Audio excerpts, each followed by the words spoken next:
This week, Unreported World comes from Tanzania. And don't forget, if you subscribe to this YouTube channel, you'll get new content every Wednesday and Sunday. Now, hundreds of women have been murdered in Tanzania, accused of being witches. Witchcraft is still widely believed there. But some think that there's more to these attacks than just the fear of the supernatural, as Ade Adepitan found out.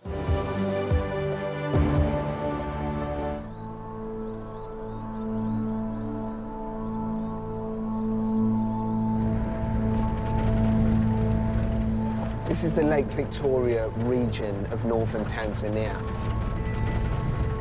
There's been a spate of killings here recently, and the latest and most shocking took place in this village of Ndoma.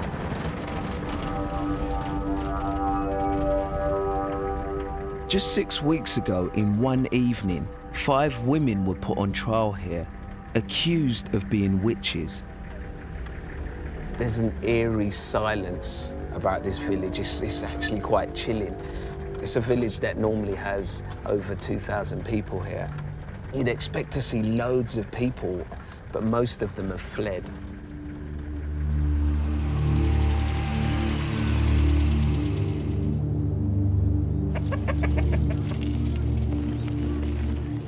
On the day of the killings, Shigela Said was out of the village. News reached him a mob had seized his wife, Christine, and 4 other women.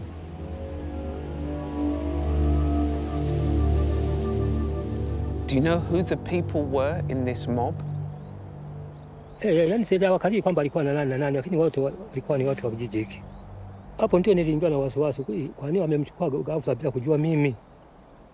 was said that the reason was because they thought they were witches. Has your wife ever been accused of being a witch?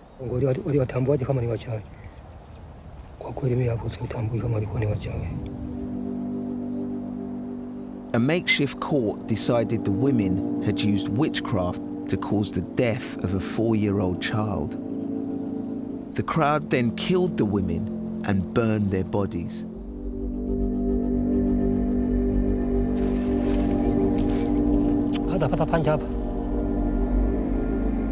This is where they were taken.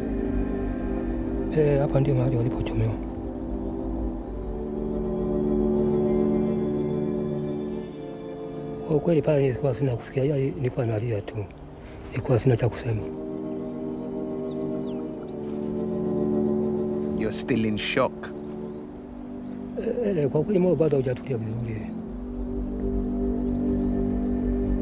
This is absolutely horrendous. How in this day and age it gets to this stage where something like this, how this can happen. And I need to know what's going on.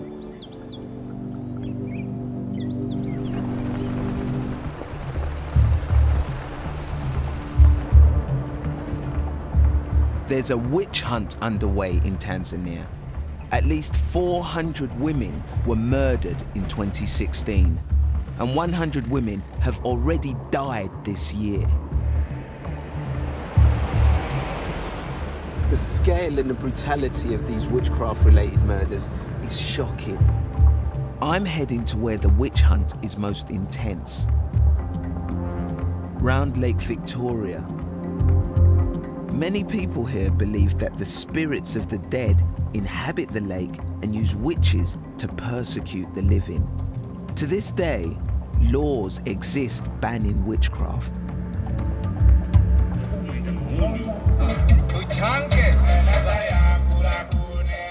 Just outside Tanzania's second city, Mwanza, I meet Dotto Mitakavu, a leading traditional healer or witch doctor. Every community has one. They're highly revered, and people pay them to identify witches. Look at this crowd, it's attractive. But I suppose that's what being a witch doctor's about. Partly being a showman. He claims he has magical powers that he uses to help people. I'm not sure what's in that box, and I'm quite worried about what's in that box as well, because he's got it padlocked. To try to end the witch hunts, the government says it will stop witch doctors from practicing if they denounce women as witches to anyone but the police. Dotto says he's changed his ways.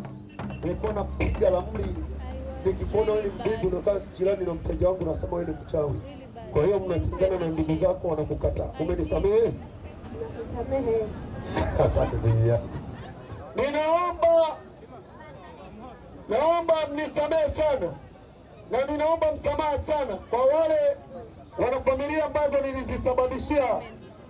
nilisababisha kusambaratika, nikasababisha maumivu makali katika roho zenu wakati napiga lamuri, nikawachonganisha, nikawaambia, nikawasemea uchawi. Mnisamehe kabisa. Lakini nina imani mshanisamehe na tuko pamoja na huwa siachi kuomba msamaha kila wakati.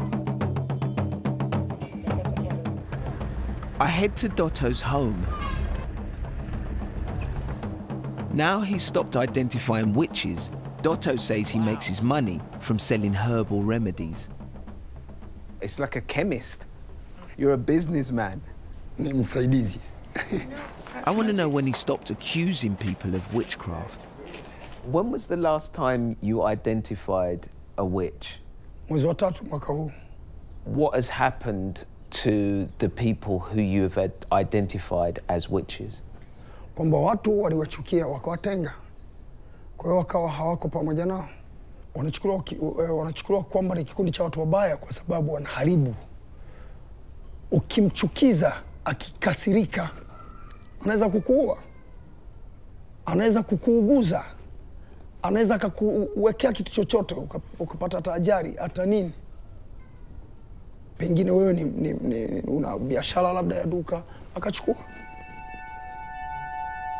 The truth is, he still believes in witches.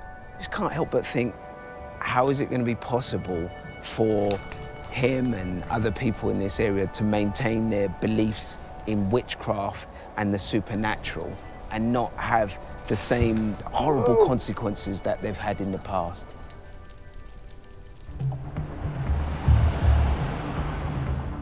I'm heading further into the region where these killings are happening. Thousands of women denounced as witches are living as outcasts in fear of their lives. An hour from Mwanza city in a farming area, I'm going to meet one of them. Karibu tupo. Habari. Benge Megene is 59. She grows vegetables which help support her daughter and grandchildren. Accused of witchcraft, she survived one murder attempt and she's frightened someone will try again.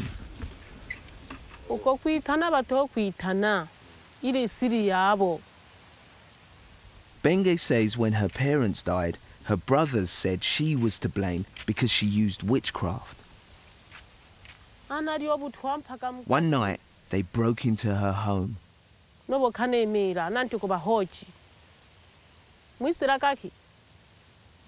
And when you started looking at them, what did they do?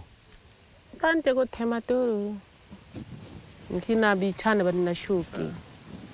must have been horrible, horrendous. But then I'm going to show you we have.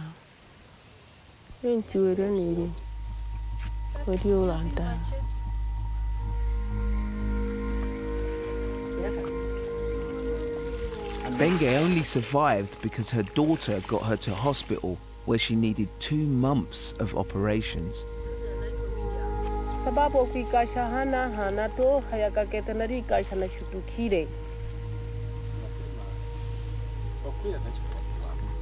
And what about your husband? Where is your husband?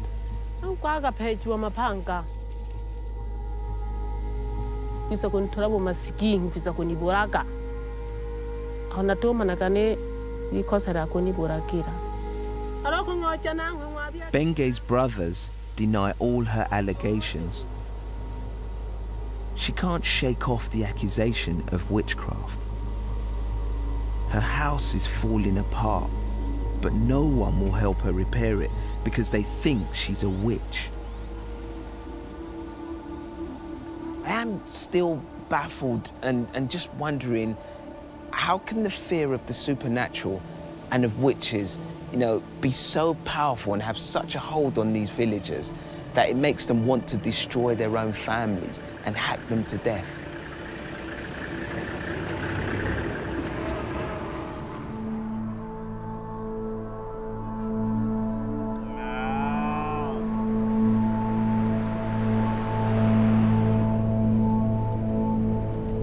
I'm travelling to the district court in Nzega.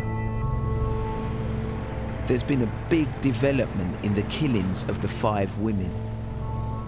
The police have charged 32 people with murder, and today they're due in court. It's rare for anyone to be charged in this type of murder, but the authorities are determined to send a message. This has got to be one of the biggest cases that Tanzania has ever seen. And of course, it's attracting a lot of attention. You know, these are family members of the victims, family members of the accused. Pretty much everybody here must be affected or know someone that was involved in this incident. Prisoners start arriving, among them the men and women charged with the Ndomo murders. It's a pretty dramatic entrance. They're sort of like paraded through the town so everyone can see them. It's still early days in this case. It'll be months before a verdict is reached, but the stakes are high. I was looking at some of the faces of the accused. There's young men and young women there, and if they're found guilty, they'll be sentenced to death by hanging.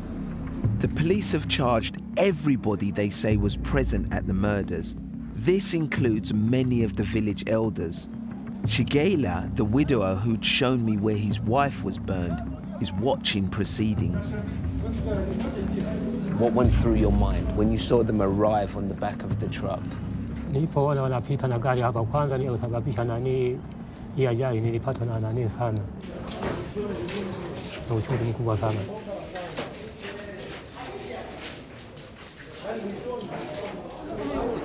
Shigela's own brother is one of the accused. Have you spoken to your brother since he's been in custody?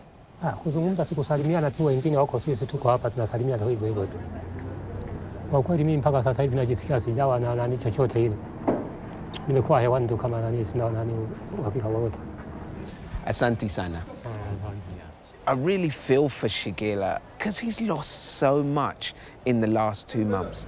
Who knows when this is ever going to end for him and whether he's ever going to find a resolution to what's happened. The top government official around here is District Commissioner Godfrey Nkupula. There are a few police in this area, so the government has authorized local vigilante groups called Sungu Sungu to administer justice. The commissioner believes they played a big part in the Ndomo murders. So Godfrey, where exactly is it we're going? I'm taking you somewhere where we have these Sungu Sungu people. Make sure that this is going to happen again. People talk of witchcraft all over the world because people will believe what they believe, yes, as long as they don't kill each other, I suppose. Yes, yeah. If somebody go on believing on the witchcraft, ritual superstition, or certain kind of treatments, that's not a problem. But if like your belief leads to taking somebody's life, that's very bad. It's where now a law and order has to come.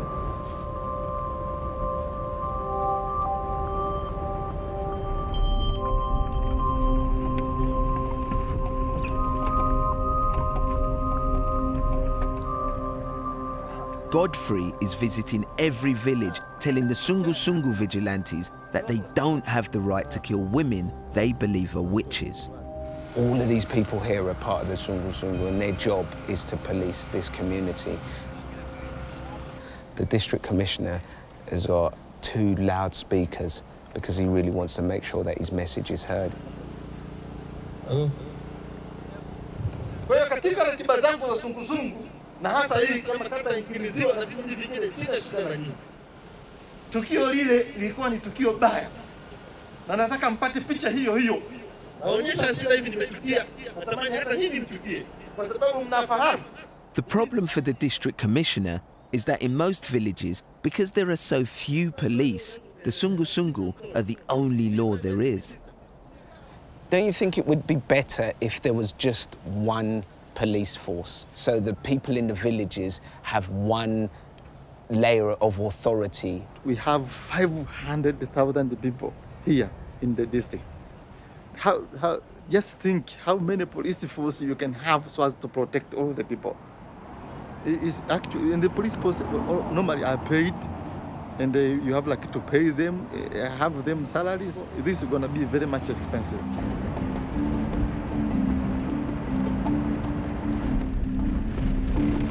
I head to an area on the edge of the city of Mwanza. Tanzania's population has doubled in a generation. This area is changing rapidly and is becoming more developed. There have been many witchcraft allegations here.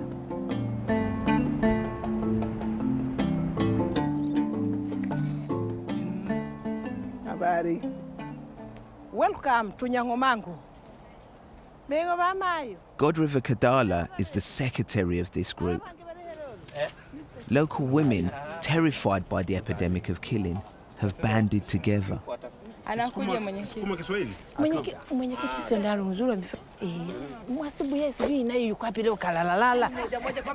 They all live on their own. Could you ask them how many of them have faced the accusation of being called witches? Wow. That's all but one. I mean, they all laughed at me like it was a stupid question. The accusations have cut them off from family and neighbours. Now they help each other out.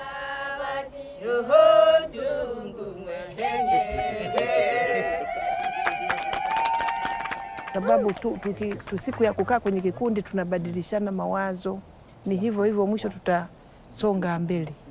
Mtarudi utoto. Sylvester Jota is a university lecturer investigating persecution of older women. He encouraged them to start this group. These women are here to help each other economically, socially. So if somebody was to make an accusation that one of them was a witch now, what would happen? The rest of the group will join together against such kind of accusation. It's so good to see, you know, these women have been through so much, and yet they can be here and smile because of the support they get from each other. Thank you. Thank you.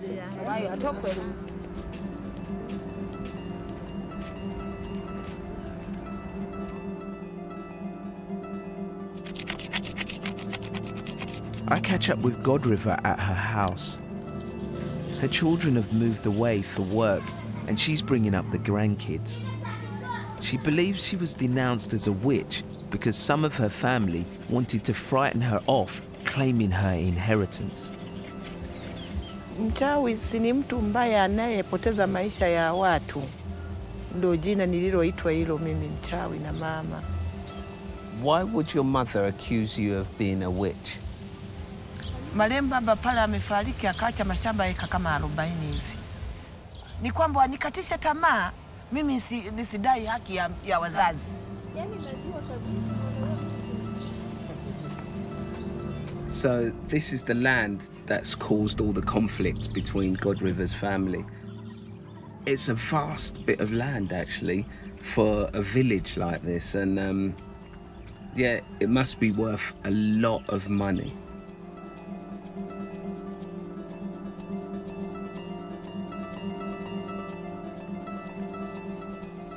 Godriver got the courts to force her family to give her share of the money from the land sale. The village leader is Anton Kalongo. He thinks saying someone's a witch is often about scaring them into giving up land, and that one of Godriver's brothers, who's now dead, was behind what happened to her. kaka alikuwa nadhani kuwa, unajua kaka waliuza eneo, walivyouza eneo naye akadai kuwa anataka naye apate haki yake. Lakini sasa nini kinachopelekea, alipodai dada ikaonekana kuwa yeye ni aje, wakamtamkia kwa wewe ni mchawi. Ardhi kwanza pale mwanzoni haikuwa na thamani. Hapa katikati imekuwa na thamani. Ilipokuja ardhi ilikuwa na thamani, matatizo mengi kama ilikuwa ni tatizo la. The rift between God River and her mother has lasted over 10 years, even though they live just 100 meters apart. Sylvester and Anton say, I can meet God River's mother, Margaret. Step ahead. I can see the mother. I can see her. She looks so much like God River. It's the spitting image. But she won't talk about the family dispute.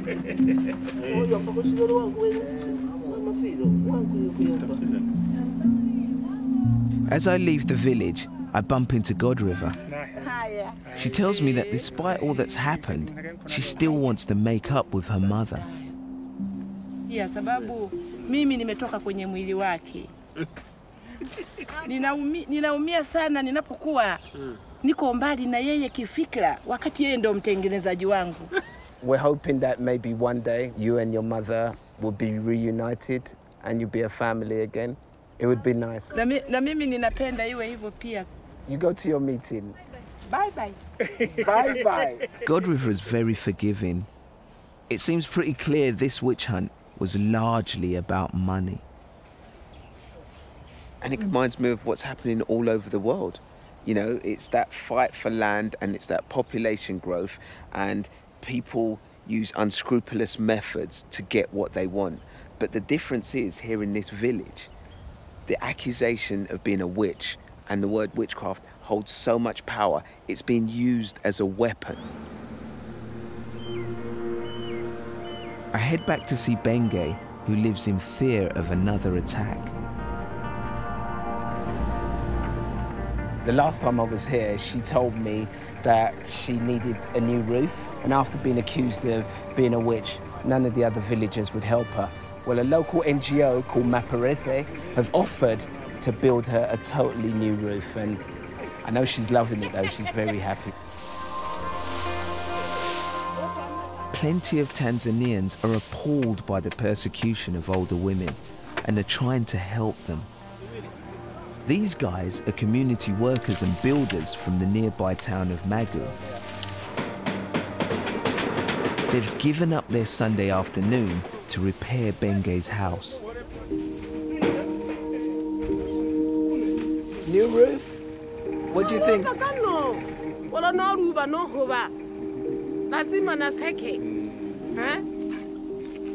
Safi.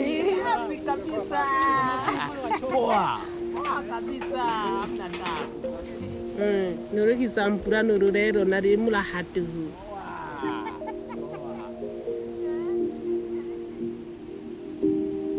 But right now, across Tanzania, thousands of women still live in fear.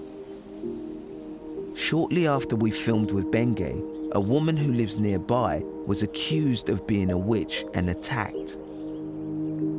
The witch hunt goes on. Thanks for watching this Unreported World episode. Click the logo to subscribe for more award-winning documentaries from the Unreported World team. We upload videos every Wednesday and Sunday, keeping you up to date with content from all over the world.